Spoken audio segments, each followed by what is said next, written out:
Welcome back, everybody, to another Rice Report here. Great conversation coming up with my friend Bryan McClain. We are always both just watching the news, seeing what's happening out there, doing our very best to try to figure it out. I know there are plenty of people who think they have it figured out. I was one of those people for a long time, to be honest with you.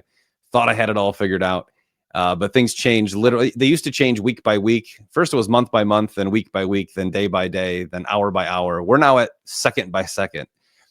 Things are kind of up for grabs. And it's important that you look at everything from all perspectives and not just, a bias echo chamber or your own personal bias as to what you want to happen. And there are so many topics right now that I'm just excited to get into. So welcome back to the show, Bryan. I appreciate you being here, my friend. Hey, it's great to be back here with you, Eric. How are you? Oh, man. It's exhausted like everyone else, I think. Excited, nervous, and exhausted. I think those are probably good words for it. Yeah, definitely. I spoke with my friend and colleague Lynn Shaw the other day on Lynn's Warriors, and she asked me to come up with one word to describe how I feel about the new political environment. And all I could come up with at first was hopeful. It just felt too Obamian for me, though, so I switched it to grateful, cautiously grateful, somewhere in there, trying to add caveats to my one word. But yeah, this is a really interesting flip flop that we're living in right now, isn't it? Oh, I mean, every day is something new. And we were just talking about this off air, is like the EOs are kind of what you have to base things on. I think it's important for people to get grounded in understanding certain aspects of politics. An executive order is not a law. An executive order is a very strong nudge by the president for lawmakers to make a law that he is suggesting. So they can act on it pretty quickly. They can act on it in a long period of time. It really doesn't matter. An EO can make things, it does make things happen. We're watching that, right? The immigration EOs obviously are happening. Many of these other EOs are already happening. And those are at the behest of like department heads and secretaries and things like that. But the EOs are really a way of laying tracks for the train to come through to make change. And I think if we look at the executive orders, they're all exciting, except you have to kind of, one of the perspectives I try to do is there's podcasts out there who like, this is what's happening, and I'm just going to guide you into this is happening, and I'm going to find any way I can to guide you into thinking what I think is happening. There's other ones out there that are like, none of this is happening. I'm kind of right in the middle. I think Trump is amazing for this country. Otherwise I wouldn't have supported him and been a big advocate of him the entire time, and still am. But there are definitely some awesome things happening, immigration being number one. So from my perspective, these are big, audacious goals that Trump has coming in here, right? We're talking about income taxes and buying other countries or forcing other countries to give their sovereignty up to us and all these other crazy things. At the end of the day, I try to be grounded in reality, right? So there's plenty of the cabinet picks. They're all awesome in one aspect, and they all have drawbacks like any other human being. And I try to take things from this perspective. Any person we have in office right now is better than what we had. It really doesn't matter who it is. You could find a guy off the street and he's going to be better than Pete Buttigieg, right? Like, it doesn't matter who it is. And if Trump comes in, shuts down immigration, creates a stronger U.S. union, right? A stronger society between people who are excited to be patriots again, does something about taxes, fixes the economy in 4 years, in realism, right? Over a 200-year track record of the United States. If those things got turned around from where they are right now, that makes him the greatest president ever. Anything on top of that is icing on the cake. And I think the cake will have a lot of icing. So, we don't know, but we don't know. This is what, day 10, 11, day 11. So day 11, think about it. We're not even in week 2 or week 3. We're in the middle of week 2 right now of Trump's presidency, and we have pure mayhem. So what are the EOs right now that you're excited about? Like, that's what I want to know. Well, it's always nice to see a president keep a campaign promise or 2 or 3 or 300. Yeah. It's like that's something I think that is pretty rare. Unless you're just like an ardent progressive, globalist, don't like borders. I suppose like when Biden came in and when Obama came in, maybe you were excited about some of those things. You were really excited about opening the border up and seeing how that would work with 4 years of open borders. And I don't know. It didn't really turn out that good, did it? We had a massive rise in crime. Human trafficking went off the scale. Hundreds of thousands of unaccompanied minors are lost in the country somewhere. So that all kind of things were just going terribly. And Trump had a lot of stuff to reverse, a lot of things to, put back in place, and some things to take out of place. So a lot of the campaign promises that people were looking forward to are being upheld. So that's really cool. The J6ers have been pardoned. That's still in progress, but very, very pleased to see that. I kind of No worries. suspected that would be the dark horse of his campaign promises, because he didn't say a whole lot about that leading into the inauguration. But once he was in there, that was among the first batch. So I thought that was, really positive to see. Yeah, and I think the J6 was awesome. I mean, seeing those people set free. Some of the story, two of them are dead. One was shot by police. We don't know what happened. We still don't know. I've been looking for that story forever. There's no description, no body cam, no information at all. Just one of them was shot by the police after being pulled over. The other one was found dead. So those are interesting topics that we don't know, right? We've had the helicopter crash and the airplane. I just kind of want to rewind the last 14 days. We're in day 11 of the campaign. So going into that, we have Trump launching a meme coin, right? Like a meme. I think he made $7 billion. He was interviewed about it later. He's like, I don't know. How's it doing? Right. So a lot of weird stuff is happening right now. But the one thing that I kind of want to walk back to is kind of with the J6. So not all the J6ers are free. So this is kind of how an executive order works. So an EO comes out and he says, release the J6 prisoners. Some of them are still in jail because the wardens or the local politicians are fighting against it. There were plenty of journalists that were at prison doors waiting for these guys to get out. Russ Ulbricht was set free. All these other things are happening. But we also have executive orders, not even executive orders, but weird things happening in the mix. So we have Larry Ellison, of all people, and Sam Altman doing a $500 billion deal with the endorsement of the president for massive data centers and AI. To me, this scares the living crap out of me. I'll be honest. Like Larry Ellison has a terrible public track record of his desires for a surveillance state. Sam Altman is accused of raping his sister. And one whistleblower is already dead. Another AI whistleblower from OpenAI has now, come out publicly and said things that I think he should probably go into hiding for. Man, the fog of war is so thick right now. It is astounding. So that's why this conversation is super important to have right now. Yeah. Go ahead. Absolutely. That whole scene, it really put a hitch in the giddy up, I think, for a lot of people to look at the inauguration and look at that, that right hand flank there on Trump's right side. You've just got a whole, like the upper echelon of technocracy sitting there gloating. Zuckerberg, the worst rebranding of all the tech bros, definitely Zuckerberg. What a pathetic rebranding he did. Like, no one's buying that. Like, Mr. Censorship saying he's going to be more like Elon Musk, and it's not my fault, the government pressured me into it. Really, is Mr. Zuckerberg, is that why you've got over 119 employees that are former members of NSA, CIA, all these three-letter agencies?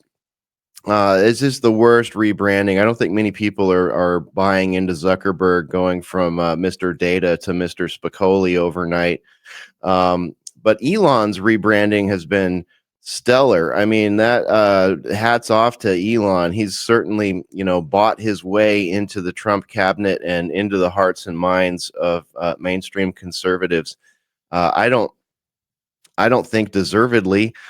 Frankly, I give him credit for a lot of things. The release of the Twitter files, definitely very important, and Sure. sort of, and I give credit to all these guys for sort of, their little role they've played in like the shift in political zeitgeist socially. It's nice that people, normies, if you will, feel emboldened to speak their mind about, political situations, and maybe voice support for things that they were worried might get them fired, or, things like that before, or shadow banned or whatever. So that's all much appreciated. But quite frankly, sitting there looking at, Zuckerberg, Musk, uh, Bezos, Bezos, Ellison, it's like, David Sachs, yeah, Sachs, Peter there's Thiel. Peter Thiel, the Google guy sitting there, forget his name, Sanjay maybe. Yep. It's just like, okay, for those that are, really savvy, like your audience, they can kind of see what's going on here with the tech bros. It's like, okay, we're not going to get rid of, I'm sorry, we're not going to be the maybe I have a hard time buying that we're going to be the free speech capital. We're back to, pure First Amendment. I'm not really buying into that. I'm not seeing that across the board, especially when EOs are coming out, like the anti-Semitism one. That Mhm. one makes zero sense whatsoever. It does not fit. Well, here's the funny thing about the anti-Semitism bill is it talks about basically college students from other countries Yeah. being deported. Now, it's also a deportation bill, right? So people are saying you kind of appease these things. So when you support someone, you have a bias and you say, well, he's doing it for this or that. And maybe, I've always been a maybe guy, right? Mm-hmm. But when you see the anti-Semitism bill, it also correlates with Elon Musk. So, bastion of free speech, Elon Musk has banned more accounts and closed down more accounts on Twitter than Jack Dorsey ever did. And most of that is related to, anti-Semitism. So, these are slippery slopes to go down. So, I'm not the president. I don't try to make any judgment on that. I can't imagine how hard that job is, especially today. However, when you ban any free speech, whether you're pro-Semitism, anti-Semitism, doesn't matter. You in this country, you should be able to speak your mind, and you should be able to have an intelligent conversation and figure out if that person's right or wrong. You shouldn't be silencing anyone, and that goes against every American value. So while I understand the protection rights, you also have to look at the APAC invasion. I think that is going to be the one thing that'll be exposed in the next 18 months in this country. I don't think the average person realizes how much influence Israel has over American politicians who have influence over you, right? So they have direct influence over you. That is a slippery slope for me. That is a very slippery slope for an executive order coming from the highest office in the land. Yeah, that one is uh, that one is ridiculous. That one's patently ridiculous. But of course, it was expected. It's not like that was a surprise. The government's been trying to do that under the previous administration Yep. too. So, that's not going anywhere. But I agree with you that the APAC capturing of the political class is something that a lot more people right now are paying attention to than ever before. Used to be you'd bring that up, you bring that up 10 years ago, 15 years ago, heck, even 3 years ago, and it was like just verboten in conversation. And now, as much as they try to use the freedom of speech, but not freedom of reach. Yeah. Well, people are realizing, well, wait a minute, what do you mean we can't talk about this? This isn't a race thing or this is about a political class. This is about political Zionism, and people are much more, adept at understanding that situation, describing that situation, and having intelligent conversations about that situation right now. So, I mean, it's a positive, I suppose, in that sense. The shift in zeitgeist, the shift in acceptable conversation that kind of moves with the Overton window has definitely made some waves. And this ties back to TikTok. Also, we saw Yep. the whole TikTok thing happen, and that's admitted by many people in the government and others that they needed to stop the information coming out of Gaza, and TikTok was one of the main places it was coming. These things were getting recorded, uploaded to Telegram, and then reposted by savvy TikTok users. And then what happened there? Biden said, "Oh, right before he leaves, like, we got to turn it off. We got to stop this." Stops for 48 hours and it comes back. It came back a little bit different. So I feel It like, came back a lot different. yeah, I feel like From what I hear, I don't have TikTok, but from what I yeah, hear. what they wanted to accomplish, I think they did via algorithm and political maneuvering and business maneuvering. So that didn't turn out quite to my liking, but Well, not to mention the fact that, I love the strength of Trump, right? Like the he's putting his foot down in many areas, but the strength of Trump is, well, you don't have TikTok without us. He's right.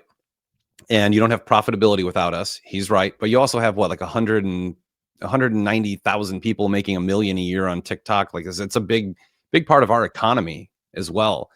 But his path was, well, we'll own 50%, you own 50%, and then I'm going to sell 25%, half of our half, to other technocrats. Yeah. I mean, this is something that definitely, there's of course the theories going around on both sides where Donald Trump's bad, Donald Trump's the savior of the world. There's probably truth to all of it in some capacity. I just always try to stay in the middle. I definitely am a hopeful guy on the one side. But at the same time, when you're putting, I mean, the PayPal mafia has their hands in every facet of government right now. David Sachs being in the crypto czar of this country is probably the worst choice. Although I like David Sachs, I really do. He was the COO of PayPal. He was working hand in hand with Musk and Thiel and the other guys. And at the same time, he's the guy put in charge of crypto policy, and he has his hands in literally every crypto project in Silicon Valley, literally everyone except a couple. I mean, he's kind of removed from a couple. And then you have this appointment of Larry Ellison. Like, I just can't get over Larry Ellison. How is Larry Ellison the guy we should be putting in charge of AI? Mr. Panopticon. Yeah, and Mr. People's behavior will change if there's enough video cameras out there, which is the only way that can be done is AI. And now you have this strange world that we're living in, going into crossing borders now. So we're talking about, we're now tariffing Mexico and Canada, our two closest countries. I don't want to say anyone's our closest ally, because name somebody who's ever come to the savior of America. And we haven't needed one. We have this, it's our ally, it's our greatest ally. None of these people have ever given money to the United States, have never really lent soldiers, and none of these real things have happened. But now you're taxing them, you're tariffing them, and now you're saying, well, let's just make Canada and Greenland part of America. The Panama Canal, I have no problem with. We paid for it. It should have never been given away. That's just a ridiculous scenario there anyway. The Panama Canal should be ours, and we're overcharged with every boat that goes through the canal. But I just can't get over the fact that we're sitting here cheering on, yes, let's conquer that nation. Let's bring that nation in. We were supposed to be critical thinking and thinking about self-sovereignty and America first, which I'll give the argument. We are a major part of the economy of Canada, and they are already America first and don't really realize it. But we should be looking to free nations from global oppression and allow them to live sovereignly. That is the American dream or vision that I was sold as a kid. But now we're conquering it, and I don't have a problem with it. I'm not one of these guys who's going to jump to a conclusion. I didn't jump to a conclusion 2 days ago when everyone was saying, oh, here's the tranny helicopter pilot, when like, no, that's probably not the right one. And then she put a video out yesterday saying, or he, or whatever it is, saying that wasn't me. So yeah, misinformation, disinformation. Here's one that no one's talking about, Bryan.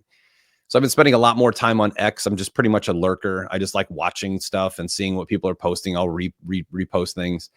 One thing that came out like in day 2 of the administration, which got shared everywhere, is that we already saved 80,000 children. 80,000 children in 2 days. Think of that logistically.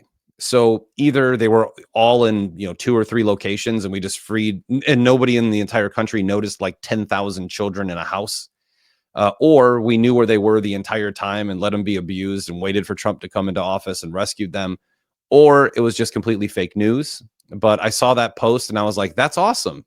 If true, if true keeps popping into my head constantly for the last 6 months. If true. Did you hear that story as well? Or do you see that on X? I did. Yeah.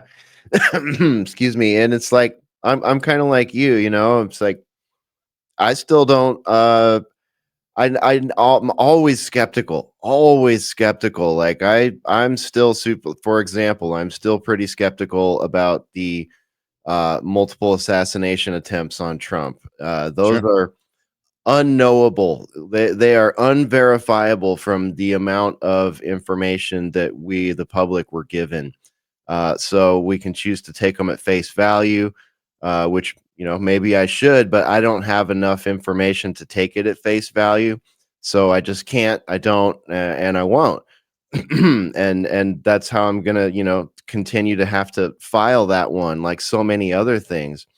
So yeah, it's one of those things where you got to kind of pump the brakes and say, okay, who benefits from this narrative? What's with the timing? Why am I being told this? Why am I being told this right now? There's just too many side angles, cul-de-sacs, and other narratives that are competing for me to latch on to one. So same goes for things like that. I hope it's true. I remember I think it was in April of 2022, the number came out that it was like, it was almost the exact same number, like 70,000, 80,000 unaccompanied minors that the US government has no idea where they are. And, then 2 years later, we never get an update on that number. So it's like, okay, if it was 40,000 in the spring of 2022, what is it in the winter of 2024 and 2025? Like, what is that actual number? If it was, let's say it was 500,000, that's a pretty good percentage of that entire number if that story's above board and true. But you know what how do we know that the justice has been done here? Like, what happened to all those kids? Where were they? Who was in charge of all the logistics here? Like, for me, it'd be a lot easier for me to take the story at face value if there was an investigation into the NGOs that facilitated them going from point A to point B. And were those NGOs using taxpayer dollars? Where are the communications that lead to the policies and the checks being cut and all that? Where's the logistics? Where's the There's so much. trail? Yeah, there's so much that should be. Where's the video, right? You'd think Yeah. that there would be videos everywhere. 80,000 children, be videos everywhere. Where are the criminals? Where are the people that moved these kids? Where, what happened to them when they were in different places? Have they been trafficked in any way? Labor trafficking, all kinds of different trafficking that could be looked at. So, I'm here for the wins. I want to see the wins chalked up. I want to see justice done. I Yeah. just want to know. I feel like the public deserves more when it comes to what led to this situation, who was involved in creating this situation.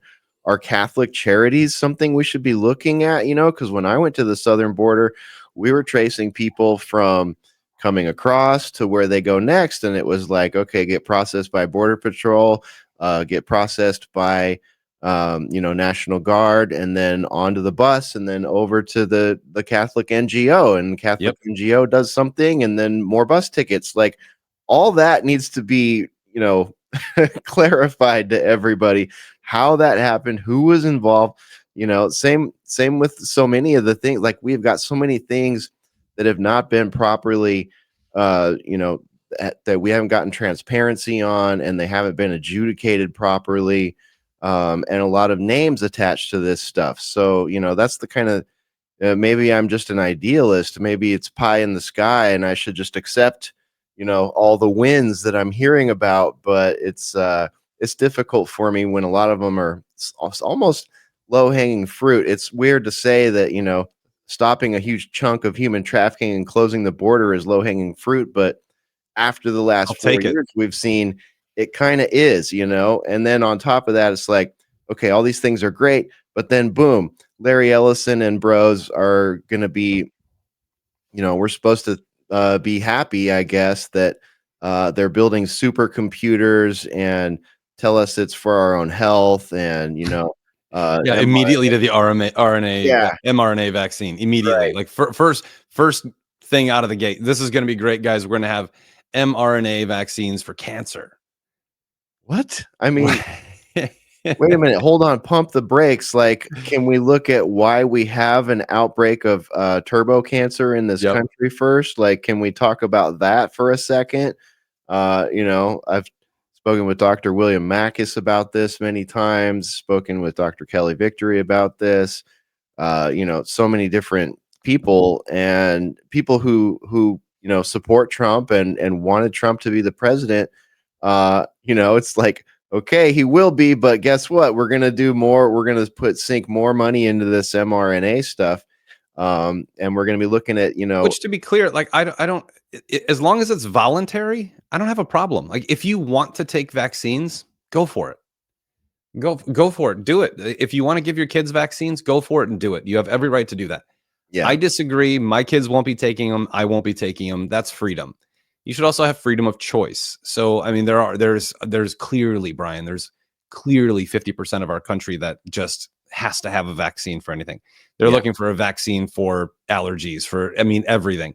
And to be honest with you, none of them really work at any level that they say they will. So if they want to do it, that kind of culls the herd. That's up to them. If you want to take mRNA vaccines, go for it.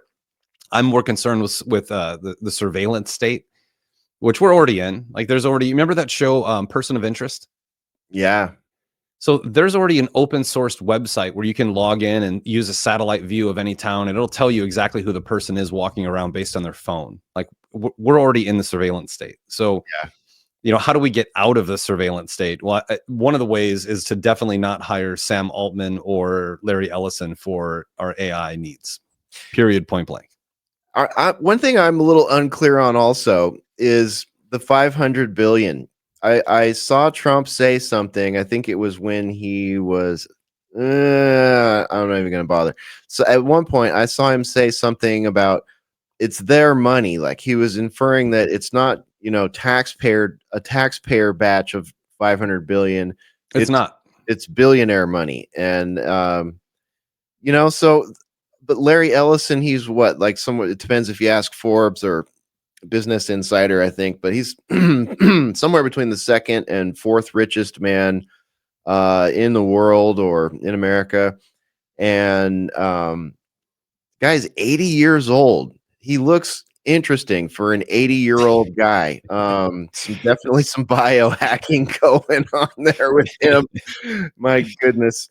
Patrick Henningsen said he kind of looks like Mickey Rourke. Like, what's up with these guys that be 80 and are bazillionaires all end up looking like Mickey Rourke in the end? But that's neither here nor there, maybe. But it's like a reptilian mutation or something at the end of days. Yeah, exactly. So, I mean, where do they get $500 billion? I mean, his net worth is like 200 and some odd billion, I think. So, yeah, he's going to use his entire net worth, and a couple of his buddies are going to pony up.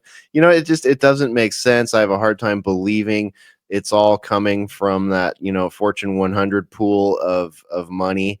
And I can't help but wonder, like, where this all leads. Because if one has done their homework on technocracy and what technocratic authoritarianism looks like and how it will be sold to us and popularized to us, it's something that I think people should be highly focused on. People should understand. They should understand transhumanism. They should understand technocracy, and it's really important to realize that we're on the cusp of a major paradigm shift here, similar to the paradigm shift that we experienced when smartphones became a regular thing and social media became a regular thing. Like that changed everything. That changed our society in ways that nobody could predict. We had no way to really understand what it meant to have a device full of cybernetic feedback loops that can quite literally rewire the way that people think, especially young people.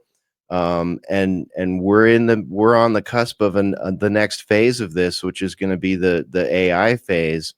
So to just say, well, these are Trump approved technocrats. These are Trump approved AI innovations. Well, that's not quite enough, considering that this idea of technocratic authoritarianism and transhumanism is hate to break it to anybody that doesn't think this yet, but you will come to agree with me, I predict.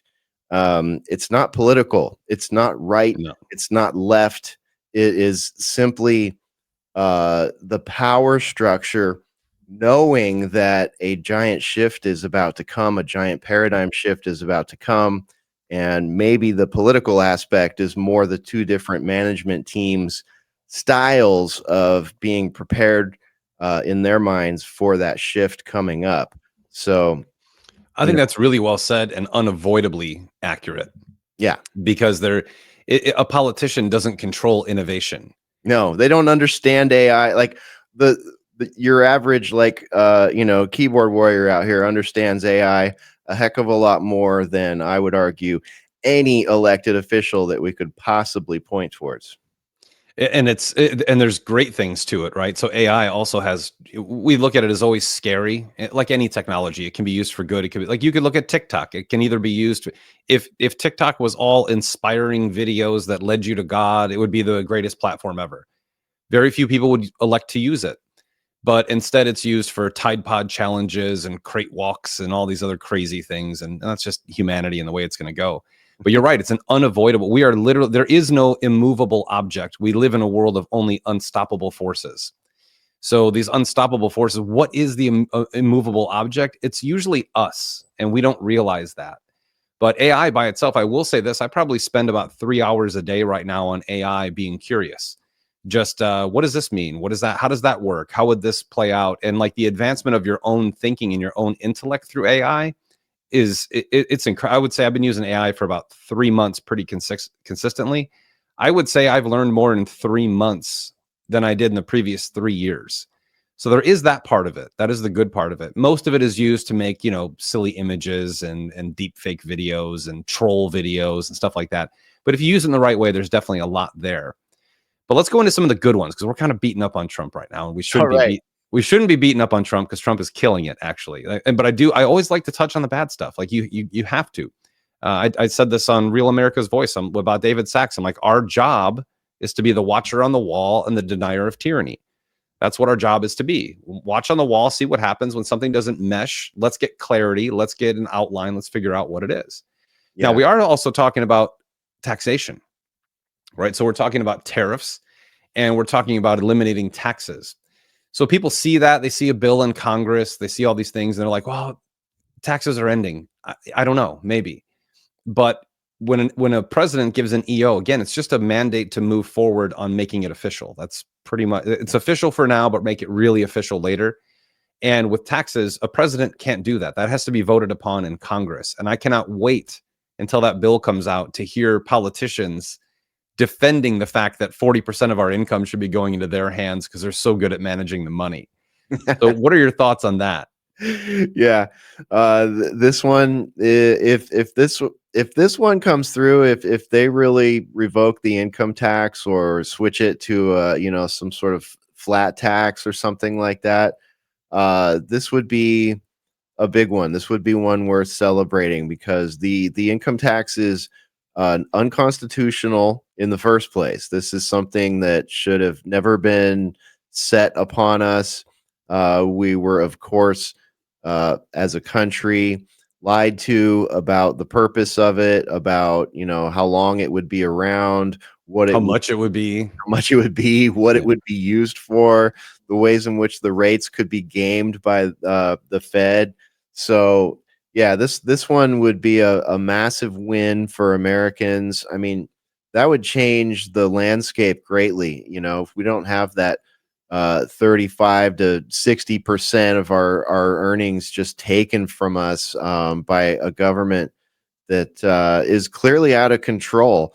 I'm talking about sort of the longer term, 30,000 foot view of the government when I say it's out of control. I mean, just look at the debt. That's all you need to do, really, is to look at the debt and say this money's been mismanaged very, very badly. And then you start looking at the geopolitics of it and how it's been spent, how many regime changes have been done, war, mass death, genocide. Look at the COVID response. Look at how much. What was that? 8 trillion they printed during that, I think, and where did that all go? How has that helped us? We've now got young people, COVID kids, if you will, kids that were in very critical points in their development that lived through that and now have all kinds of social and mental problems. And Physical problems too. Yeah, unfortunately, many have physical problems, perhaps side effects of certain Things. emergency use authorization liquids they may have, an adult may have put in their bodies because they told them it was safe and effective and necessary. And, now they have low bone density, or they're fighting autoimmune disorders, or Infertile. infertile, or maybe they're just not even here anymore. Some people just didn't make it through some of that. And, but yeah, overall, it's like, okay, could we just get some clarity on this? But yeah, back to the original topic here. If the income tax were reduced, made flat, or gotten rid of, just imagine what that would do to people's personal economies. That in the wallet and in the bank account is where people feel the politics the most, or at least one of the most tangible places, if you're not all stuck in your feels all the time. So I'm big on that one. I'm all for this. I want to see this one happen, and I have a feeling it may not be popular on Capitol Hill. I don't know. It's gonna be really interesting to see how the rank and file up there on Capitol Hill respond to this if it hits the floor. Yeah, I want to see Dick the commie Durbin argue his way out of this one. No. I promise you, your taxes are really being used well. Yeah. The interesting thing is that you have to look at the chess game and how it's being played. So if you're gonna issue 10 to 25% tariffs on a lot of our trade partners, the illusion that people have is that it's going to be an instant change in the country. It's absolutely 1,050% not going to be that way. You will have 18 months, 24 months of extreme high prices and pain. And it's going to you're going to have to eliminate the income tax in order to make that bearable. I think the stat I read this morning was that if the income tax was eliminated in the United States, the average American family would have between $2,500 and $3,500 a month more in their pocket. That's a ton of money, and that's the amazing. average. That doesn't include, say, your families that are making 300,000, 400,000. That's a lot more in their pockets. Yeah. And there's the breakdown of American wealth. It has just shifted so heavily. The top 0.01% have grown massively in wealth, and the last stat I read was 52% of America controls the bottom 52%. Only has 2% of the wealth in this country. So that's really going to help them. But at the same time, lumber is going to cost more. All the materials you need are going to cost more, but at least there's no taxes on it. So these are big wins. And we talked about this before we started filming. If you haven't read the book, The Sovereign Individual, you certainly should. I mean, it really talks about how technology will ultimately create a sovereign world. And this was written in like 1997. This is a pretty old book. But one of the big things that stuck out for me and many other people who read the book was when he started talking about tariffs. And this is governments losing control over people, where people are starting to realize, I don't need a government to live my life. I really don't need them. What I need is I need a piece of land. I need my own sovereignty. I need the ability to work and speak freely and defend myself in any way. That I don't really need daddy over me making rules all the time and changing the game. And when Trump started talking about tariffs and AI pretty much in the same day, to me, that was like, wow, we're literally living through the sovereign individual, which only ends up two ways. It's either perpetual bliss or perpetual tyranny. Like those are kind of the two paths that you go down. But then he started talking about Canada and Greenland. And he said a very important thing to me, where for 8 years now, we have heard, or 12 years now, we have heard how important borders are and that we need a wall at our southern border. We need a wall at our southern border, but our northern border is just an imaginary line, and we should just take it over anyway. Right. And you brought up, what that brings to mind. For me, that brought to mind sovereign individual, which is eventually, I think that we'll see virtual nations and virtual societies, which we're going towards. I don't like it, to be frank. I hate it. I wish we were going backward in time, going back to simpler things, but that's just not going to happen without tremendous tragedy, which there may be. Like, why are we building an Iron Dome?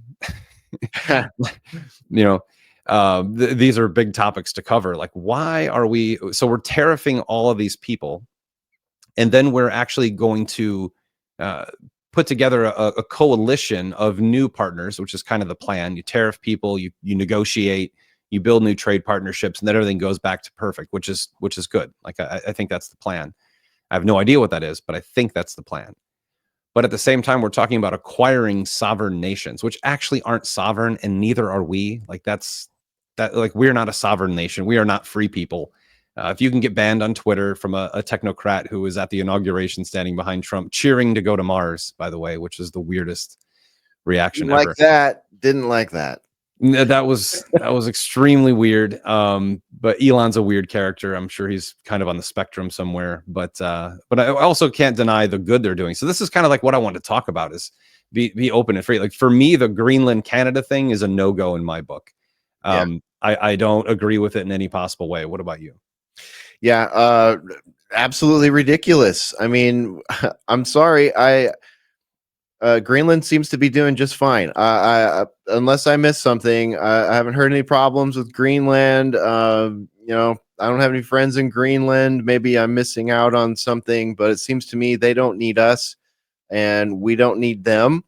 Maybe there's a case to be made for it, but it hasn't been made to me yet. I don't understand it. I don't think most Americans understand why that would be a good thing. Same with, you know, Canada. I mean, this all to me, and you know, I've spoke with Havor and Morik and others about this. It looks to me more like the sort of beginning phases of what could turn into a North American Union, you know. And I would caution Americans to be cheerleading against a North American Union, because that I mean, look at the European Union. Is that really something we want? Unelected bureaucrats, you know, and in Brussels, in their case, you know, telling them how financial policy is going to go, having their fingers in, you know, immigration policies, this kind of thing, especially in, you know, a time when we've got this large conflict going between Ukraine and Russia. Like, that's a great time to actually be a sovereign country, right? And not a great time to be part of a large globalist trade union, or, you know, whatever you want to refer to these things as. So I think people should be really cautious about excitement for, you know, American imperialism. American imperialism is not something we need to create more of right now. In fact, it's something we need to pull back from. So, you know, I'm much more interested in seeing us pull back from conflicts in the Middle East and, you know, in Ukraine and elsewhere, things that don't benefit us. And, you know, so I think that that might be where this is all headed, you know, sort of if this were to, you know, come to fruition and actually turn into something, it's probably something that, you know, make America great again. People that classify themselves as, you know, that sort of political mindset really might want to have a think about, because I don't see how this does that. If anything, it makes globalism stronger. And, you know, that's something that the MAGA crowd should be concerned about, because that's something that's been very popular on the other side of the aisle. Democrats love the idea of globalization. So, you know, this is one of those things that's pretty easy to spot. It should be easy to spot. You know, if it looks like something that the Obama or the Biden government would have done, you might want to question it. Yeah, and on the flip side of that, it also is a strong negotiating tactic, and that's what I've thought from the beginning. Is like, hey, we're going to do this, and I want you to try to stop it, and we'll meet in the middle of the road so we don't. I mean, that is how a strong negotiate. That's the art of the deal. Like, I'm going to take your nation. No, you're not. What are you going to do about it? Let's talk, and you negotiate a deal. But here's what's going to happen. Like this, I can see with economic certainty. You put tariffs on all of our allies. Or non-allies, doesn't really matter. Almost everyone in the world buys our debt or uses our dollar. I think the real focus of this is the dollar supremacy. So if you put tariffs on people, they'll start going back to the dollar. And Trump just said, you know, I will put 100% tariffs on the BRICS nations if they continue to create another currency. So again, that's kind of an imperialist model where you'd be leading from the front in the United States. People are cheering it. I'm not saying that that's the case because I don't know. What I do know is that we're in negotiations. Trump is not a dictator of the world, and he can't just rule other nations from afar. But what is going to happen when you raise tariffs is you're going to raise prices. What happens when you lower rates, which he wants to do, he's pushing the Fed to lower rates, which they didn't. That is going to cause money printing. He has already stated in both administrations, 2016 and 24, that the dollar is too strong, which he's correct. When we're at like the Dixie's at like 109, 110, it pretty much means foreign currencies are down 30%. So in their own country, their money isn't going. A strong dollar in America creates inflation across the world. So that you're going to have to see the dollar come down, rates come down. Now we have high tariffs and we have very few people buying our debt and using less people using our currency. Our currency is still used in 58% of all global trade. Now we're talking about digital assets moving forward. And the big topic, I was there, I was at Bitcoin 2024. I was 12 rows from Trump when he spoke. He was very, very into Bitcoin. I don't know if he understands it. But the big thing that he kind of centers around is stable coins. And we continue to hear the word digital asset. So you have these digital currencies, which we still don't know if they're currencies. We know Bitcoin is a commodity, decentralized commodity. We still don't know if these alternative or altcoins are currencies or securities. And there's a bill in place for that, FIT 21, which will pretty well map out what's decentralized and what's not. And that's now at the Senate. It already got through the House. It should go through the Senate. Everyone anticipates it will. So there'll be some clarity there, but that's not really the focus. I don't think the focus on altcoins is really whether or not they're security and they should persist. Most of them are tokens. They're used on their own platform to accelerate things, like a subway token. Get you in, get you out, get you on a high-speed train. In the middle of this, the conversations are centering around stablecoins and tokenized assets. And these are big topics to cover. They're boring assets from a trading perspective. But I think people should understand that the stablecoin push right now is designed to be able to absorb as much U.S. debt as possible. So you will see in the next month, you'll see Howard Lutnick work together with the powers that be to create a stablecoin law, full transparency and backing. That's great. But stablecoins, I don't care who makes them, are all programmable, and they are all designed to buy as much U.S. debt and use as many U.S. dollars as possible. So now we're going to this digital overdrive to push the U.S. dollar into every nook and cranny of the world through the digital sphere. That, again, to me, is an area where I'm all for it. I'm an American, so I'm all for American dominance in the currency. But the rest of the world, what does that mean to them, right? So now we're going to be issuing more debt because we'll be able to sell it through stable coins all across the world. We are going into an economic period where hyperinflation is becoming more of a certainty now than it was 2 years ago. And that's why the tariff and tax conversation is there. There's just, Bryan, there's so much stuff, so many moving pieces to this that I think it's by design. You don't throw all this stuff out in 11 days and expect it to be a clear plan. This is exactly what we're going to do. I think about 50% of these are BS and 50% of these are going to stick. What do you think? Yeah, I'm getting the same sort of vibe, and Trump is being the businessman that he is being very shrewd about this. He's got, of course, he released his high value NFTs, months before we were even sure, what was going to happen. Was he going to be in jail? All these things, and in the lead up to these new events, he put out a digital currency. You know what I mean? Like he and his circle are actually profiting from these things as they are rolled out, which is really interesting. And that's an unavoidable truth. So people say you're blackpilling. That's an unavoidable truth. It's just a fact, Multi-billions grifted before he got into office. You cannot. There's no avoiding that conversation. Yeah. And if you're a shrewd business person, if you're a shrewd, money manager, and there's nothing illegal happening there, you'd be a fool to not profit on it, right? So, but I agree with that too. He has every right to do it. That's every right to do it. I just think it's a little unethical. He can do it as much as you and I can. I mean, you can you can take that up to a certain level. Just don't go full Haktua, and you're fine. The Haktua coin's not doing too good, but it's like all the crap coins and the meme coins and all of this is doing some strange things to the market. That's a little probably above my crypto pay grade, but ultimately, what I'm kind of seeing is powerful interests, and I've been seeing this for over a decade.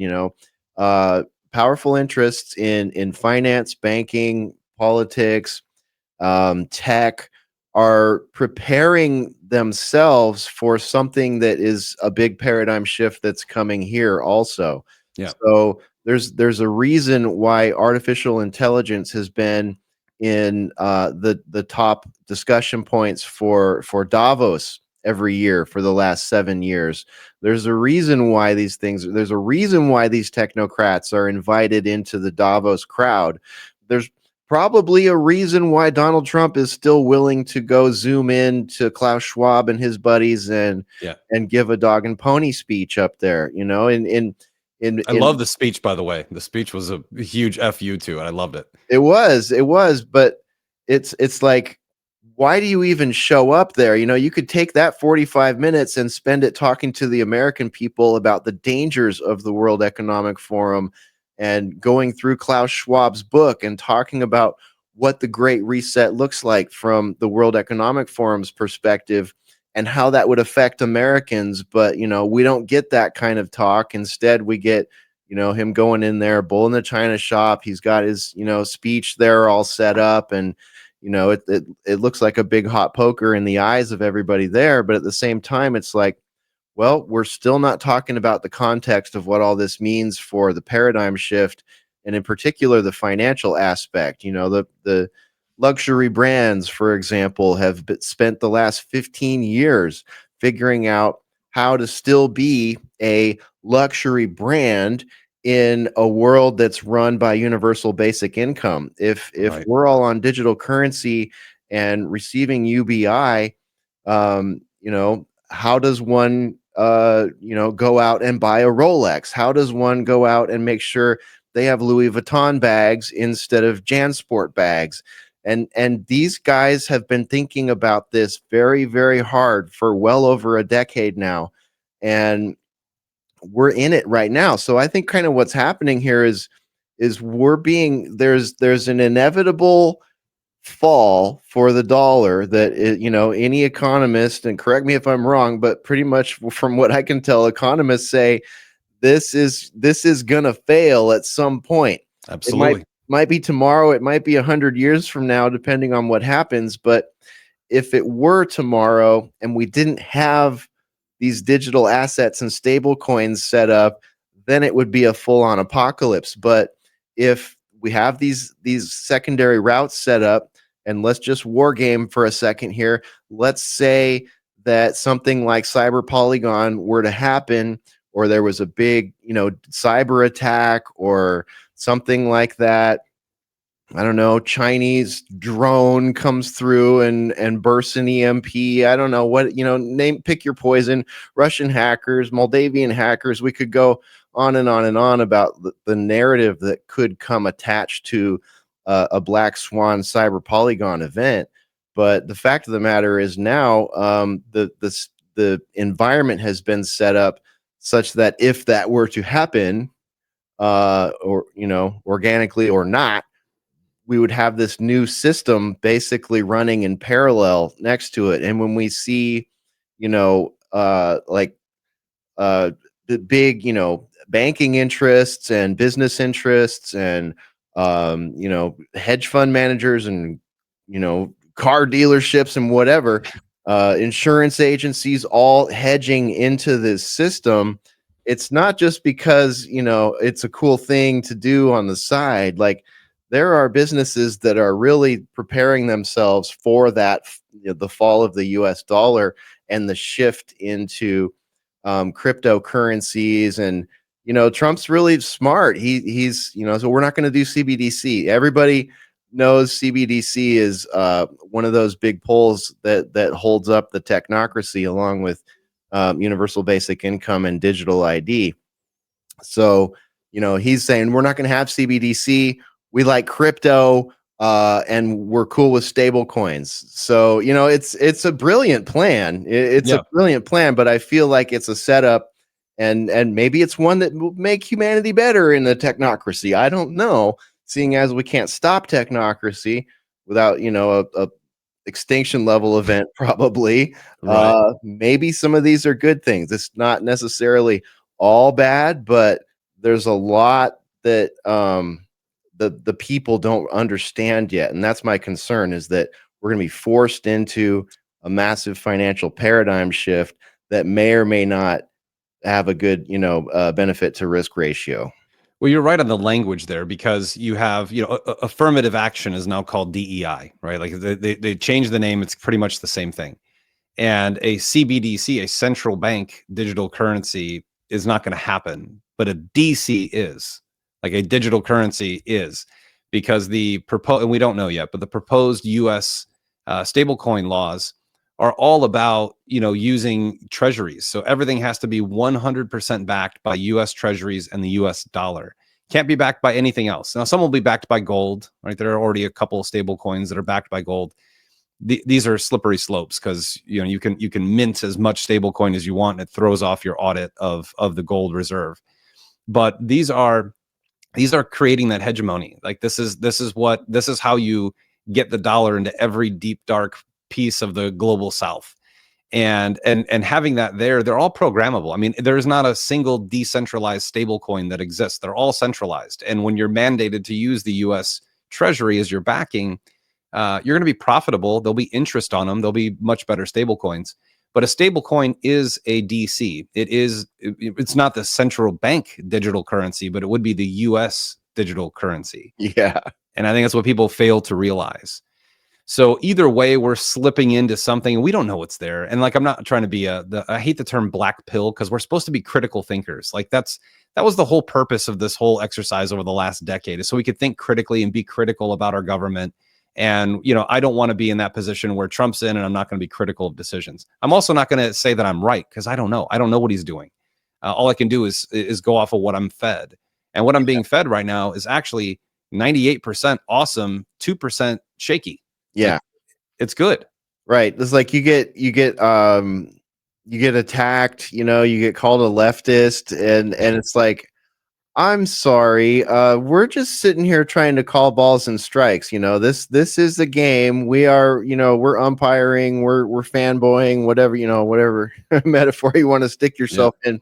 But it's like, if you it to me, it's just like politics 101 for citizens. It's like, you don't want to end up in the cult of personalities. These are not necessarily people that care about you, and not necessarily people that care about the country in the way that you might, or you and I might, or all of us might. It's a different class, and we've got two management teams that struggle with each other to have the most power in this country. So we can't let that just disappear and go, oh, well, those guys that management team has the power now, so everything is cool. I can just go back to sleep for the next 4 years. It doesn't work that way, folks. I'm sorry to say it, but it just doesn't work that way. And if I'm criticizing something that Donald Trump or his administration is doing, or one of his cabinet picks, it doesn't make me a leftist. I hate to break it to you. Yeah, exactly. And in fact, if you're the person out there saying that, oh, if you don't trust Elon and Donald Trump completely, then you're not part of this political conversation, or you don't belong, I'm going to block you because you're not full MAGA. It's like, get out of here. You're acting like a leftist. You're using progressive tactics to silence people that could be fellow travelers with you on a road towards maximizing our freedom, maximizing justice, and all that stuff, because you're stuck in the cult of personality. And I don't blame you, because you've had your government weaponized against you. You've had your media weaponized against you. Your workplace was probably very toxic for a long time. And, you now have hero figures who are, reversing a lot of that. And that's great. And we're here for it. But at the same time, you can't come in and say, guys, we're going to set up a technocracy, but it's going to be a technocracy under this administration. It's like, no. You got to back out and say, wait a minute. Okay, so if a grand panopticon is set up by Larry Ellison, and 4 years from now, 8 years from now, 12 years from now, we get a change in administration, all that power that was set up is still there for that other administration to wield, Yeah, and good that's point. why we need to be able to call balls and strikes when we see them. Yeah, that's a good point. Yeah, it's we're setting up Skynet, but it's going to be our Skynet, Yeah. not China's Skynet. I mean, that's kind of the position we're in. And again, this is just minutia stuff, things that we should all be talking about, thinking critically, because I think we both agree that, like, if you got rid of wokeness, I'm a happy man. You close the border, I'm a really happy guy. You eliminate crime, I'm getting to the point of ecstatic. You get rid of personal income tax at the federal level, I'm the happiest guy you ever met in the world.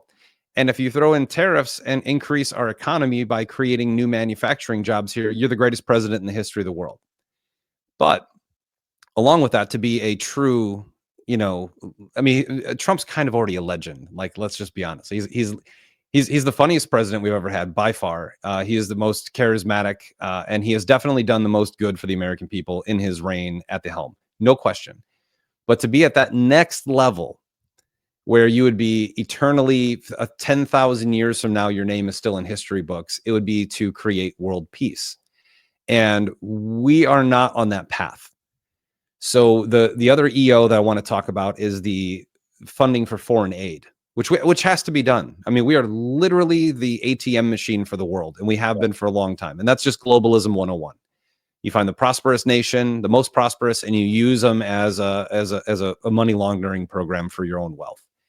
Now, in that EO, he bans foreign funding to Ukraine and to, all kinds of stupid stuff like transgender studies in Pakistan and all this, like all the stuff that should have never existed. But he keeps the door open for Israel. And the funding is still there for Israel. And we have cabinet picks that are all Zionist.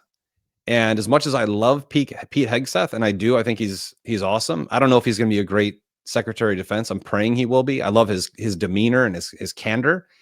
But he's on record saying that Zionism is Americanism, and that's the guy in charge of our foreign wars. You can look at every person down the road, Pam Bondi, Kristi Noem. These people are all RFK, Cash. They're all on record. So that's a big topic for me because I don't believe Israel's our greatest ally in any capacity whatsoever. And I think most awake Americans, even MAGA, should realize that. It's really just your evangelicals that still believe that. But at the same time, I'm okay with it, right? Like, I don't think people realize how close we are to an implosion in this country, not just economically, societally, from the education perspective, all over the board. Now, I'm okay with the Zionists as long as they're American first. Like, if you're America first and you take care of, you clean up this country, I don't have a say in it. I don't really have, we're just, we're normal. I'm just a guy in a hoodie. So I don't have a say in whether we go to a foreign war. That's up to the people that we supposedly elect. But this is a topic that needs to be covered. You cannot be truly America first if you're talking about building the third temple in Israel while saying Zionism is Americanism. Zionism is not Americanism. No. If you knew anything about real Zionism, you would understand that Zionism is Bolshevism at its very core. And I had a video that I put up here. It lasted about 30 minutes. That is only on Rumble. That you can go to on my Rumble channel and watch a discussion with Mike Sullivan and myself about American Zionism. And these topics, again, if they just clean up America, I'm as happy as I possibly can be as a U.S. citizen. But something has to be done about the Israel influence on American politics, American culture, American economy, and the global economy at large. Where are you at with that topic? Oh yeah, full stop. I mean, to me, it's absolutely ridiculous to have politicians and heads of state talking about geopolitics from a religious perspective. I mean, who do you think you are to tell the world that our foreign policy, the amount of money we're going to give towards ethnic cleansing and this sort of thing is killing Christians? I mean, there's millions of Christians are dying right now. And then tell us it's biblical in nature. Like, I'm sorry, who is Pete Hegseth? Who is any political Zionist to stand in front of the American people and do this red heifer third temple stuff to us. It's like, you know, there are very real policies, very real treaties, very real rules about human rights, about borders, about conflicts, that are of much more relevant consequence in modern times than the Bible. I'm sorry, but to have a political Zionist who is talking to the people and saying that we're going to build geopolitical policy around a religious, end times sort of narrative is ridiculous. That is utterly ridiculous. Who do you think you are? You think you're such a great interpreter of the Bible? You're such a theologist that you know for a fact that we live in these times that these books are talking about right now, and that theological political Zionism is the thing that we're going to base policy around, the thing that we're going to make decisions about, ethnic cleansing and genocide around. Are you crazy? You know what I mean? Like, I don't care what religion it is. If a person is saying we're going to fund a war, we're going to fund a genocide, over this, it's like, no. That's not the 21st century that we wanted. That's not the 21st century that we live in. That doesn't make sense, and it's antithetical to the founding documents of our country. Well, and I think there's a discussion to be had there, because I agree and disagree with that statement altogether. Because we're talking about reliving. I want our government to act biblically. We are a nation founded on Christian values. The Bible should play a role in government strategy and philosophy. Should it play a role in wars? Absolutely not. And there's a big difference between biblical Christians and prophecy Christians. So a prophecy is one thing that is fulfilled by the will of God, not by the hand of man. So I think it was Bill Cooper was the first one to really start talking about, the Armageddon deception. And Mike Sullivan's book, The Armageddon Deception, is fantastic. You should read that also. So that is, for me, like, again, Pete Hegseth, love the guy. I think he's great. I think he looks like your Secretary of Defense. He's a lethally trained warrior. He's fought. He's been oppressed by the left. He's done all these things that actually fit the bill. And I think he'll be a very good Secretary of Defense. Again, I agree with you and disagree. So I agree with the fact that I want our leaders to be Christian and to live by Christian values, but I don't want them to be prophecy Christians. That just because someone has a prophecy that you can't verify, that we should be following that prophecy into our own demise. But I think we should be living by the Bible, because if you actually read the Bible and you listen to the words of Jesus, Jesus actually says, no one knows the day or the hour. No one. And all you should be doing in that time, when you think it's the day and the hour, is preparing the house and plowing the field. Those are the things. So if we're preparing the house and plowing the field, and we're doing all the things we need to do in America, that's great. If prophecy comes to fruition, that's great. Forcing prophecy is not Christian at all. That is not a Christian value. And in fact, this isn't the first time that this has happened. World War II was the last example of Zionists taking control of a government and saying, Hitler is the Antichrist. We must defeat the Antichrist. What we're actually trying to do biblically is to usher in the Antichrist. And that is really bad. So you understand what I'm saying with that? Is like, I'm all for our government being biblical. I am all against our government being prophecy Christians who have been around for a very long time. And you can look back in history, dating back to at least the 1300s, where about every 100 years, governments go, this is the end times. This is what we've got to do. And every time that happens, where people have less rights in the end. That's just how it ends up. I mean, you can look at World War II, prime example. He's the Antichrist, got to defeat the Antichrist. The only people who won World War II were communists from Russia and Zionists who got Israel. Those are facts of World War II that cannot be denied. I won't get into the weeds, but those are facts. The winner of a war is he who gains the most land. America gained no land. Freedom gained no land. Democracy gained no land. Only Bolshevism and Zionism expanded in World War II, trying to defeat the supposed Antichrist. Does that make sense? Oh yeah, yeah, absolutely. And that's basically what I'm saying. You can't create this situation in the Middle East and try to nudge it into some sort of biblical time. That's not what we're looking Agreed. for. That doesn't make sense. That's why I mentioned the treaties and human rights and things like that. It's like if those things are being respected, then we are, acting more like a Christian nation. We're looking to protect people, not ethnically cleanse people and do regime change and all this crazy stuff, and scaring the public into, sort of racist religious fervor.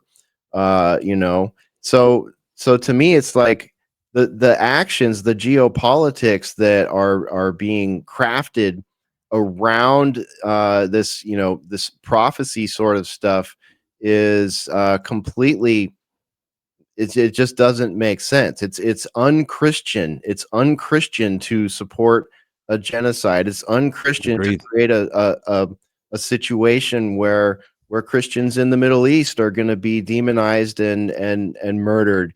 I mean, look what's going on in Syria. This is absolutely insane what happened in Syria, and we now have essentially Al Qaeda and ISIS people running a country, and our military was there, giving cover and training to these people in areas like Idlib for years. So it's like there's no discussion about that. There's no discussion about the Christians that are being, tortured and killed and exiled in Syria right now. And of course, there's no talk about the destruction of Christian churches in Gaza and all that stuff. So, to me, it's just like I'm very excited for a lot of things happening domestically. Don't get me wrong. 1000%.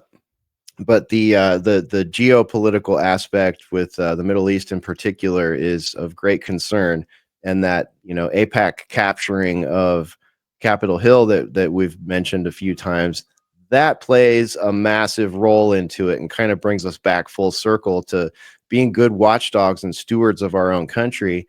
And that would include not allowing foreign countries to capture aspects of our country and change the geopolitics and this particular one. And it's been highly involved in the cultural engineering that has become such a problem for us, such a point of atomization and polarization.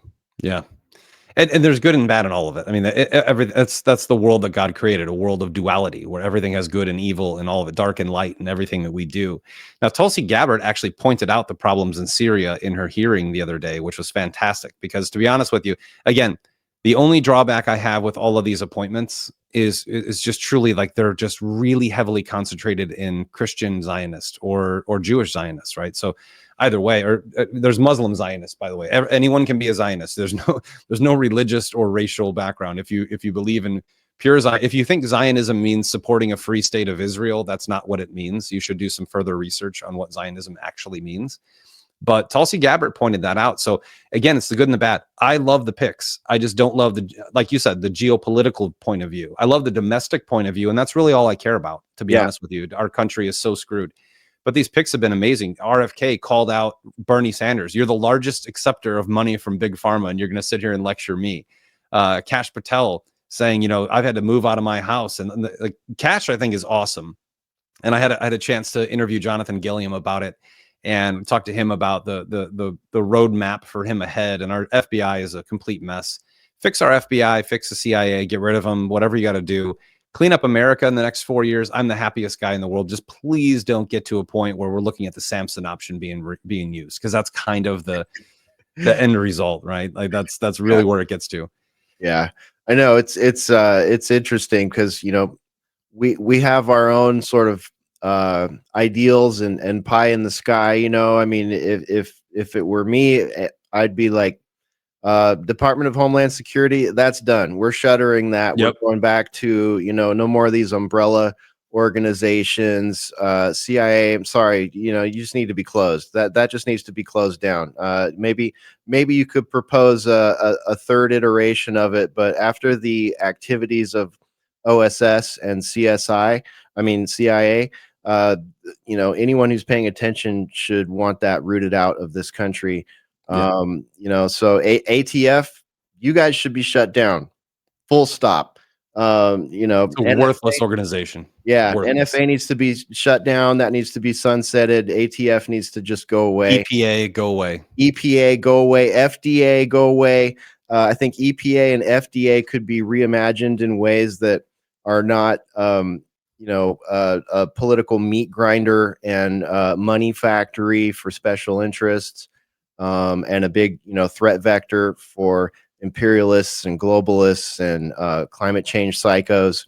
So, those are the kind of things that, to me I would way rather see, Tulsi Gabbard be put in charge of closing Department of Homeland Security. Let's start with that. Let's detangle some of this mess here and adjudicate some of the crimes that have gone on up until now. But we're not going to get that. So that's sort of the pie in the sky for those that don't think I'm MAGA enough. It's like, no, you're not MAGA enough. It's like, you want to call me a leftist for criticizing Trump and elements of his campaign. Well, let's be frank. We're not criticizing Trump in this. We're having a conversation about things that we disagree about, and that is. And I'm not. And I'm a huge Trump supporter. I had my Trump sign stolen, and I was in Los Angeles putting Trump signs in my yard. You weren't, so you didn't go through that. Most of those people are living in Arkansas or something where it was welcome. Mm-hmm. I was the one getting HOA notifications that I put my signs out too early. Everyone in my neighborhood knows to come to me. I'm not even a Republican, and people assume I am all the time. I'm a true actual, and I hate both political parties, but I love Trump. I love Trump. I love him and what he's doing. I don't really like any other Republican, to be honest with you, because you can just see, if you watch long enough, you just see that they're all bought and paid for. So I'm hoping that what I think is happening, where everything is just boiling to the surface. We get to see it boil to the surface. We get to make a change, because one thing that's stuck in my mind that I haven't been able to get out, and I don't understand what it means, but in one of his speeches last year at a rally, or I don't know if it was a rally, it was at a conference, and he said, if you get me into office, you'll never have to vote again. Right. So, and I look at things from all sides. So you can look at it and compare it with like Klaus Schwab saying AI will now detect all of your preferences and vote for you, and you'll have the leaders you want. Right. So I don't believe that. I don't believe in any way, shape, or form that Trump is in bed with the globalist. I mean, it maybe like first of all, I can't say any way, shape, or form. I believe in Jesus Christ. That's the only idol I follow. It's the only person I trust with everything. But I would say I'm 99.999% sure he's a nationalist, right? So let's get that out there. The actions he's taking are globalist actions, but we live in a globalist world, and he's going to have to compromise along the way. Unless we're pulling out the tanks, bombs, EMPs, and nukes and removing people, we're going to have to negotiate at a global level. However, on that side of things, like these Republicans he's putting in charge have tremendous power. And you can watch how they've been bought and paid for. Just watch their tune change from like, here's the scariest one to me, to be frank with you, is Marco Rubio. Hegseth, I think, will be great. The only concern I have about Hegseth, I don't care about his background, alcohol, and all that stuff. We all have our pasts in our lives, and you change and you come to Christ and you become a family man, and we need to let him have a chance. Number one, they're all replaceable. So if they stink at their job, we can fire them and put somebody else new in there, and they'll have to go through a hearing and all that stuff. Rubio is the one that no one's talking about. Why is no one talking about Marco Rubio? He got a 99-0 vote. Every single Democrat in the Senate approved him without question.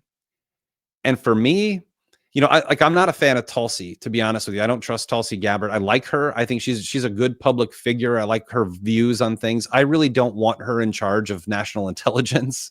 Although she's qualified for it, in my belief. She's probably the least likely to get through. Lutnick will get through. I think Cash will get through. Almost everyone's gotten through so far, but I think Tulsi is going to have the largest uphill battle because she's a former Democrat, although Trump was a former Democrat. We all you grow up, you mature, you realize Democrats are not good for the country. I get that. But Rubio, the biggest Zionist of them all, and a former Tea Party guy, like a guy who made his name in the Tea Party, which is the most anti-government organization that this country has really seen until MAGA, which MAGA actually isn't. And I'm MAGA, but if you look at MAGA's core, we're very much, it's very much a statist organization. We're trying to correct the state, right? And I'm cool with that, because the state's not going to be eliminated unless the state eliminates itself. But Rubio, right? Like one of the top 5 most powerful people in this country got 100% of the Democrats' votes. What are the guys you're talking about this? Oh, we've never been fans of Rubio over here. Myself and all my colleagues. No, that's an abysmal choice right there. That could be the worst of the bunch right there. I mean, talk about someone that is completely captured, someone that is malleable to, whatever the political class requires. That's your guy right there. I mean, I don't know how old he is, but somehow he still looks like a baby. I think it was Patrick that gave him the nickname the fetus. So we've been calling him Marco the Fetus Rubio for some time now. Yeah, that one is that's sort of a no-brainer. That's one of those picks where you're just like, this really doesn't do anything for me other than cause me to have many concerns. Yeah. It just seems to me that I thought for sure when he was approved, like in a few hours, 99-0 vote, I thought I'd go on Telegram, I'd go on Twitter, and everyone would be talking about this. No one did. Yeah. No one brought up Rubio. Now, that's also because Secretary of State, Secretary of Defense, all these positions need to be appointed, but they also can be fired fairly easily.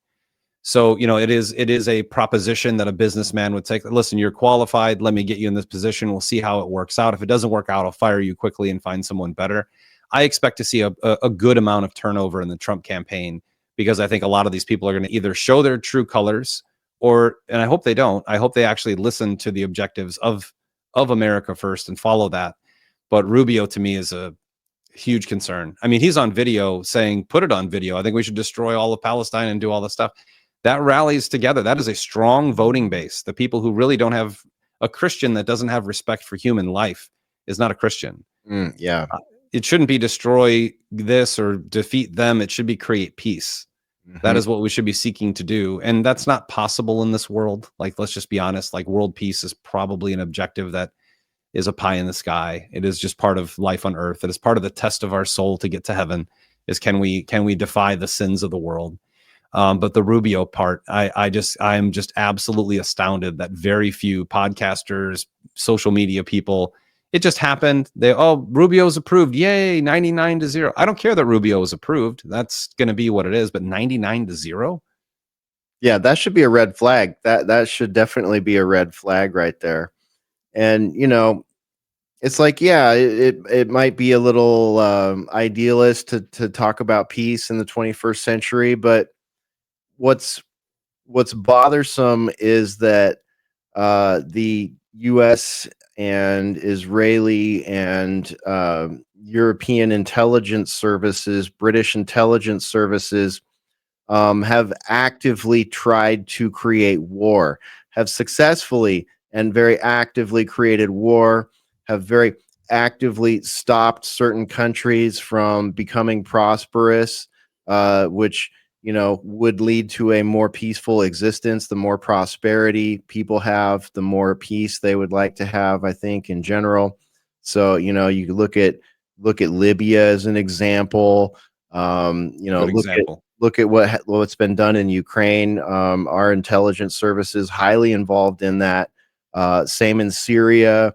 HST, HTS, whatever they've rebranded themselves. These head choppers have rebranded themselves as. I mean, that's our governments. That's our governments supporting that. That's our governments that have, referred to these people as rebels and moderates, and they come up with all these words, but really what they've done is they've taken our tax dollars and they have put it into regime change. They've put it into funding violent extremist groups. They've put it into widening the schism between different religious sects in the Middle East. So it would be one thing to just accept that, peace is sort of an ideal and that we're not going to have it. But it's another thing when your tax dollars are being used to subjugate, do imperialism, cause war, cause strife. Like, this is the kind of thing that, people like you and I aren't going to just not mention as we move forward, because we're still, on the brink of this thing in the Middle East getting worse than it already has. If you can believe that, if you're iron stomached enough to have watched some of the videos coming out of the area, it's heartbreaking. It's inhumane. It's disgusting. awful. Yeah. It's disgusting. There's no other word for it. It's just it's unnecessary. Mm-hmm. Before Totally. the creation of the nation of Israel, all three religions lived in that area with relative peace for hundreds and hundreds of years. Now, that reclamation of land, that's going to cause problem. If you knocked on my door and said, "This is my house, get out of here," we're going to have problems. And I think that's really what I mean. That's not. I don't think that's exactly what's happened there. So that part is interesting. Brian, I'm dumbfounded that researchers and critical thinkers haven't spoken more about Rubio's 99-0 vote. Like, it's just there's a few things that stick out in my head right now politically, and that is like number 1 or 2 as to why that's not talked about. Maybe he's a puppet, and he's going to be a puppet for whoever's in power. So he's a junkyard dog for whoever's going to pay him, feed him, and make him powerful. But he is basically in the same position that Hillary Clinton was in, Mike Pompeo was in. Yeah. Like, you're talking about Secretary of State. This is our diplomatic bridge to the world, and the person who's supposed to be able to define American policies to other nations. And he's going to have a difficult job. So maybe we need a chameleon with a weak spine in that position that can actually go out and sweet talk people while we're imposing, the dollar's influence on the rest of the world and potentially removing borders and seizing land. Again, I don't know the whole scenario. I think Trump is not a stupid man. I know that. I know he's extremely intelligent and strategic, and his team behind him is too. But I think we need more. There's not a lot of and it's, again, Brian, this is day 11. Okay, Yeah. It's day 11. Yeah. So we're jumping way to conclusions. But I think in the next year or two, there needs to be a lot of education to the world about why the government is doing things that they're doing, why we're suggesting. Because you can't just say, "All right, we're tariffing." Why? Oh, we're going to take their land. Why? Like, that definition and get the support. So going back to that, you may never have to vote again, right? Like, that's a topic. So some people will say, "Oh, it falls in line with Klaus Schwab." It also falls in line with the sovereign individual. Like, that's I've said from the beginning, I'm like, the Great Reset and the Great Awakening are going to look exactly the same until one of them emerges from the ashes. They're going to clash and they're going to collide. And I think that's one of those choke points where you have to look at it and say, with the advent of blockchain technology, which is already being used in certain countries for voting, immutable ledger, you've got the ability to, here it is recorded in all through history. No one can modify this or cheat on it. Maybe that's an area we're going to. Maybe where blockchain becomes, Elon's talked about, blockchain for Doge or for the government to run on, creating transparent. Maybe Trump is leading us into this era where in the next 4 years we'll be able to vote on everything from our phone. You want to go to war in Israel? Well, let's get 330 million votes and see what people want to do, what the nation wants to do. I'd love for that to be the transformation where at the end of the day, our government becomes an educational board where they have their meetings and then they have the press conferences and they're like, "Listen, this is what we think is best for the country. This is why we're going to do it. Here's the pros. Here's the cons. Now you guys all have the ability to go and vote and let us know what you want us to do." Like, that's where patience is going to be key in the next 4 years. I think it's going to be brutally key. And patience is not something we've been bred for the last 30 years to not have patience. Yeah. Right? Like, we don't even have to go to the store. We can just push a button on our phone. Someone will bring it to us. We don't have patience. Where I think America is going to have to learn patience again. And if I have a vision or a dream about where the Trump administration leads with that statement of "you'll never vote again," maybe not ever vote again for a president, because with a technocratic state, AI, blockchain, all these things combined together, you actually don't need a president. You just need leaders who execute plans, who have relationships with other countries. What are your thoughts on that? I mean, that is where my brain has gone the last 2 weeks. Well, I mean, it's difficult when you're someone that's keen to protect the founding principles of this nation from a technocracy, it's difficult to back out. So I appreciate that you're doing that. You're backing out and you're saying, okay, look, there's opportunity here also, and we can't deny that. That was the technocracy that we imagined as young people. I think was a world where representation is much closer to us in some way, shape, or form, um, and where human rights were that in places many of us can't find on a map in this country are something we can actually have a voice in. Because we haven't had a congressionally declared war in quite a while. It's been quite a while since we've had one that wasn't just a special military operation or an intervention or this sort of Team America World Police thing that's been so popular since the Korean conflict. So there are opportunities for those things to happen and for technology to be the backbone of it. There's like you mentioned, the immutable ledger. There is an opportunity for us to actually rebuild the Library of Alexandria in a way that it can never be burned down or censored.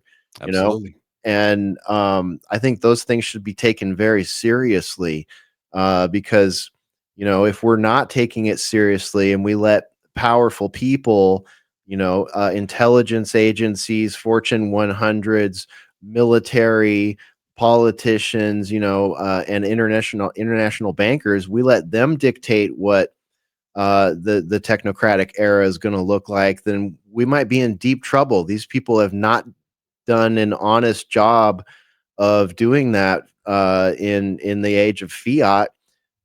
So there's no reason to expect that they're going to be building that into future technocracy, especially with people like Larry Ellison and Jeff Bezos sitting up there and Sam Altman. Like many of these people are heavily compromised. Talking to Yeah. you, Sam Altman, and all of those people are literally sitting there festooned in the benefits that they got from government contracts, to include Bezos's fiance's rack, probably.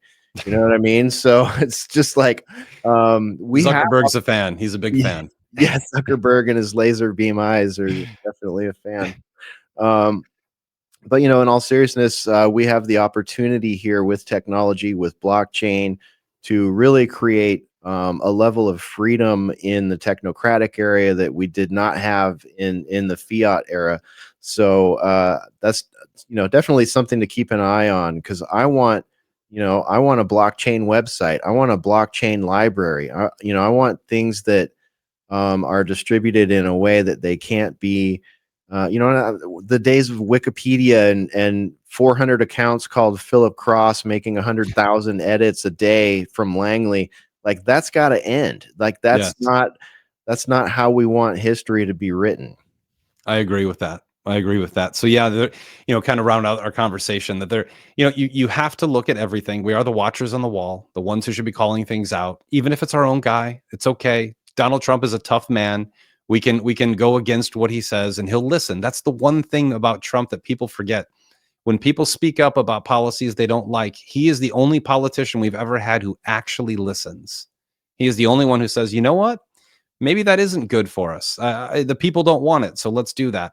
That's how a true democratic republic operates, where your highest levels are listening to the people and doing the will of the people or the desires of the people. And I think that if we just keep our heads focused right down the middle, like you said, calling balls and strikes, we're supporting Donald Trump 1,000%. Again, we didn't get too much into like the good EOs, because there's so many of them. This would be a 6-hour episode if we went into all the things that we like about what he's done. Quick shout out.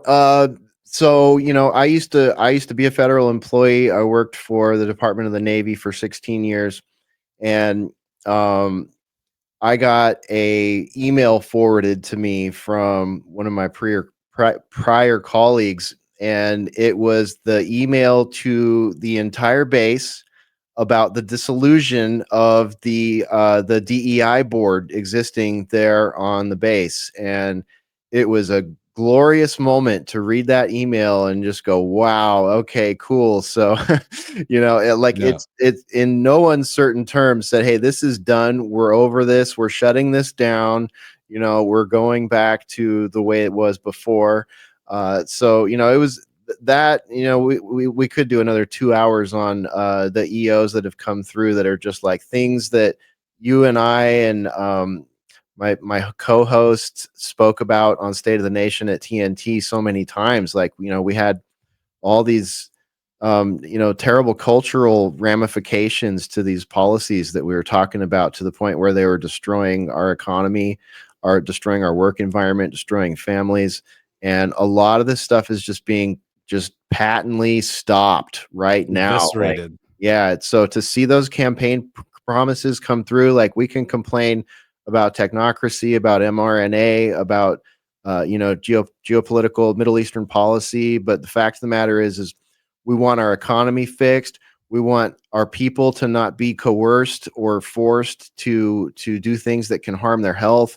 We want freedom of choice. We want freedom of speech. We want the culture wars to stop being so predatory. And all those things were promised, and all those things have EOs attached to them now, and policy changes, like that email I'm talking about, tangible things happening in the first 11 days. And I just sit there all day, eat popcorn, watching EOs come through, and oh my gosh, wow, look at that one. Whoa, look at this. It's just like, holy crap. And then just to see Donald Trump out speaking to people. We haven't Yeah. seen our president go out and speak to actual people in a long time. People would argue with that, I'm sure. Oh, we saw him all the time. Not like this. Not like No. this. Like, we just saw Donald Trump. The Lincoln Riley thing, that was amazing. Like That was amazing. Yeah. Going to California and sitting there 4 feet from ghoulish Karen Bass and other, and saying, what are you talking about? These people are saying 18 months before they can go back to their property. And she, just hums and haws. Well, maybe a week. We just need them to be safe. What do you mean a week? This guy right here, he's got a dumpster. He's ready to fill it up tonight and get back to his life. So it's like, we had the East Palestine thing happen. We had all these trains derail.